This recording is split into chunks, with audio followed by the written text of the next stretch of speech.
Hey, hola, hola. My name is Jasmine, aka JL of JL's Journeys.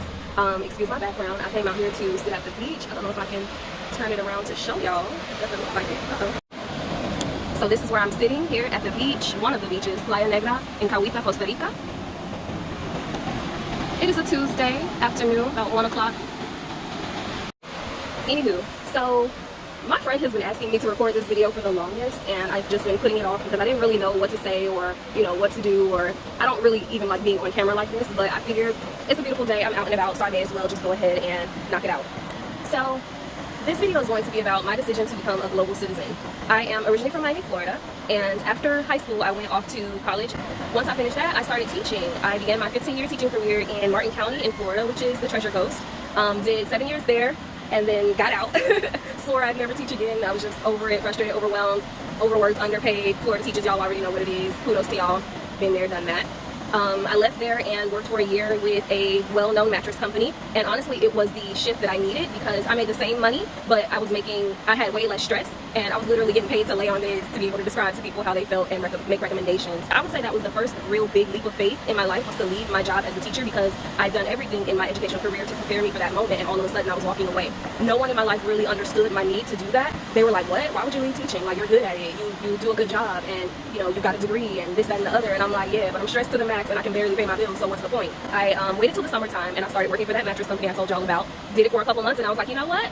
I can pay bills and I'm a lot less stressed. It was the best decision I could have made for myself in that point in my life. I decided it's time to go. I started itching. I was like, you know what? I'm maxed out. I don't feel like Florida has anything else to offer me, and so I wanted a change of pace. I wanted a new scenery. I wanted a new energy. I wanted to just start fresh. So I chose to move to Dallas. I spent 8 years in Dallas, specifically in Plano, Texas, and it was everything. I started teaching again, which is something that I just knew I would never do again. I taught for a wonderful school district and a wonderful school. Did that for 8 years, and then I got back to that point where I was like, there was a point in time where I was being overworked again. What happens is when you're in education and you do a decent job, you do a good job, people trust you to do more, and so you end up with more and more and more on your plate, stuff that you didn't even ask for at times. And because I was kind of a keep my head down, get it done type of person, I had more and more things bestowed upon me, and it got to a point where I was like, okay, I'm frustrated, I'm tired, I'm doing too much, I'm tapping out, like, stop putting all this stuff on me. In the meantime, I'd actually opened up a business of my own for massage therapy, because I'm also a licensed massage therapist, and I was running that business after school and on the weekends as well. So I got to a point where I was just like tapped out of everything. So I did some soul searching, I prayed a lot, talked to God, and I was like, listen, I need an out, help me figure out what it is.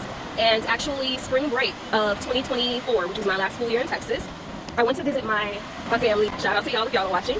And I had this strong revelation, this strong, I call it a voice that was talking to me, and it was just like, you can help, right? Because I have a great aunt who has been, immobile, has been in a wheelchair for quite a few years, and I wanted to do whatever I could to help her. So I decided to pack up. I quit my job at the end of, in April, I think I told them, quit my job, closed up my business, and then at the end of July, I left. It was definitely an adjustment period because it was my first time living with people again. It was my first time really living with those family members in particular, and it was everything. We had a good time. We definitely learned a lot from one another. It was great, but the end game, the goal was always for me to live abroad. I'd known since I was probably in my early 20s that I didn't want to subscribe to American lifestyle forever. I've always been drawn to other cultures, other places, exploring, getting to know, how people live in different areas of the world, and so I knew it was something that I would one day do. I just didn't know where it would be, what it would look like, or any of the such. When it came time to make a decision to just jump and do something, I decided, well, I have a friend that's in Costa Rica. I had been here for a week that first time I visited, so maybe I'll just come back, spend time with that friend, and then make a plan to float around the country and see if there's an area in particular that I feel I could call home, that I feel drawn to. So that's what I did. January 9th, I flew to Costa Rica. I spent 2 months in the mountains with my friend, and then I made my way over to the Caribbean side. First, I went to Puerto Viejo, which is a little bit south of where I am right now, about half an hour south. And PV is awesome. It is more of a lively, touristy, party kind of atmosphere. Lots of people, lots of things. People from all over the world go to Puerto Viejo. And it's cool, but I am a little bit more laid back, a little bit more chill. And so I knew after doing a little bit of research that I would probably prefer being in Cahuita. As I said, I'm currently in Cahuita, Costa Rica, and for me, it's everything. Nice breezes, there are lots of animals. It's a place where you got the beach, you got Playa Negra y Playa Blanca. So beaches with black sands, beaches with white sands. Really chill, laid back atmosphere. I am a person who loves the ocean. I'm a person who enjoys a nice breeze and just chilling out. I love the island life, the slower, more peaceful life for me. What happened was, in the United States, I got to a point where I just started to feel like a rat on a wheel. Picture it. Y'all know when people would get like gerbils or hamsters back in the day and they would just put them on a little exercise wheel and they'd be going and going to nowhere? I felt like that. I was doing all the things. I made it look great. I made it look easy, but at the same time, I was exhausted and I was doing it all alone. And so I got to a point where I was like, okay, where could I go that I would enjoy? Now, so many people are moving to Bali, so many people are moving to Thailand, Vietnam, all these places, and I love that for them. Any place you find that fits whatever sweet spot of preferences you have would be ideal. But for me, that just wasn't it. I've never really been particularly interested in Asian culture, and so for me, it was something that had more of an Afro-Latino community, a community that was just more peaceful, chill, and looked like me, you know? In searching for a place that I would prefer, I knew I needed the ocean. I needed to be relatively close, somewhere with a relatively low cost of living, a place that had good culture, good food, laid-back lifestyle, peace and quiet. I just needed something that fits what I felt in my spirit was necessary. And Costa by far has been it. Now, this may not be my final place. I've definitely given some thought to exploring parts of Mexico and Panama as well. There are lots of people who are out here doing it and doing it alone. And that's one thing that it was hard talking to my family about at first, especially because no one really understood that. My elders especially, no one understood just going out into the world alone as a young woman, especially a young woman of color, and just living. They're like, well, what are you going to do? Where are you going to go? Who are you going to be with? And I'm like, me and whatever I want to do, wherever I want to be. And so it's hard when you say that to people who have never really had that opportunity to experience anything of that magnitude. And so I will say this experience has been absolutely remarkable. This has been a true faith walk. It's been a true journey of faith. Speaking of, I have been saying this quote for a while now. I'm faithing it till I make it. And my friend, Custom Creations by Toya6, sorry.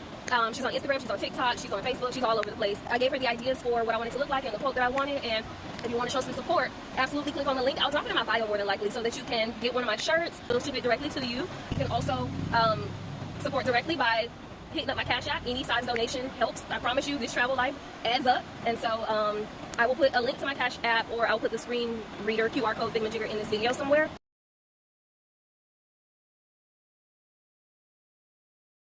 But yeah, and otherwise, if you don't have anything monetary to donate, that's perfectly fine. Please help me grow my audience. Just like, share, subscribe, send it to people who also might be interested. Because I just want to show people that it's possible to just break out of that bubble that we're born into of wake up early, go bust your ass at work, to pay the bills, to be broke, to go back to work, to pay the bills, to be broke, to go back to work, to pay the bills. Like, it's a vicious cycle. And life doesn't have to be that way. And so that's what I came out here in search of. Just a simple, more peaceful life that don't have to necessarily be tethered to one place or feel the overwhelming stress of $1,400 rent for a one-bedroom shoebox apartment and the utilities and the car payment and the car insurance and the this and the that. Like, it all becomes a bit much after a while. And there is a more peaceful life that's out here that's available to us, but you have to be bold enough to take that step, whether with your family or alone, and try it out. Just seek it. Really, the biggest thing has been for me just being able to be the architect of my own destiny, be the creator of my life, be the master manifester. But yeah, the whole thing has just really been about creating the life I wish to live. And this right here, I'm not gonna lie, this is the life. I am literally out here. It's 1:16 now on a Tuesday, and I'm at the beach just enjoying some vibes. I got my laptop in my bag. If I need to get a little bit of work done, I'll pull that out in a second. But I just wanted to check in and do this video real quick first so that I could cross it off my to-do list, because it's been on my list for some days now. And I know my friend is like, girl, when you getting this done? And just to be an inspiration to others, to let you know it is possible, you can do it. One thing that I've said for a while, and my friend who encouraged me to do this video is actually the one who kind of put it in my mind. Sometimes things come up and you want to do them and you're not quite sure, or you know, you're a little bit hesitant. Maybe do it anyway. Do it scared. If you gotta do it scared, do it anyway, because it'll all pan out. And when I tell you the way God has been aligning things in my life, the way opportunities have been coming to my door, have been laid in my lap, have been just presented to me out of nowhere, like literally people pulling me like, hey, come sit down, talk to me, and opportunities come within the conversation. So it's just a matter of having faith that's bigger than your fear and trusting God through it all. I'm not trying to sit here and preach to you, but that's just how I live my life. That's what's working out for me. So again, I'm here in Costa Rica, and honestly, you could be here or anywhere else that fits your preferences, just like me. It just takes a bit of planning. It takes a bit of discipline to really get the plan together, but you can do it. I'll probably record another video. I know another friend from school wanted me to kind of do a how-to video of how I got to this point, like what exactly did I do to take this leap of faith. So I'll probably do something along those lines as well. But for now, I am signing out, and I hope y'all have a great day. Bye.